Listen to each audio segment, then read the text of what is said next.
Ratusan massa yang berasal dari Desa Lubuk Rumbai, Desa Simpang Semambang, dan Desa Mandi Aur, Kecamatan Muara Kelingi, menggelar aksi demo di depan kantor Bupati Musirawas, Sumatera Selatan. Kedatangan mereka menuntut supaya PT Selatan Agung Sejahtera yang beroperasi mengelola buah sawit di Desa Petunang ditutup dan dihentikan operasinya.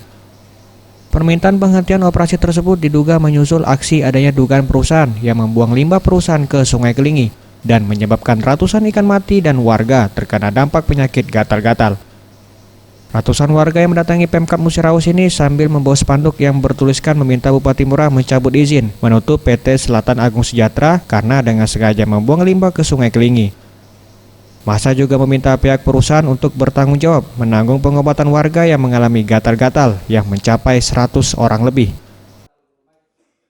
Kita minta PT SAS ditutup, kemudian minta kompensasi ganti rugi banyak masyarakatnya kita karena dampak limbah itu kena penyakit gatal. Kita selesaikanlah gimana.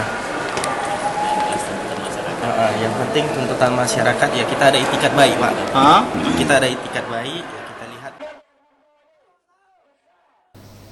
Tim Liputan Sriwijaya TV.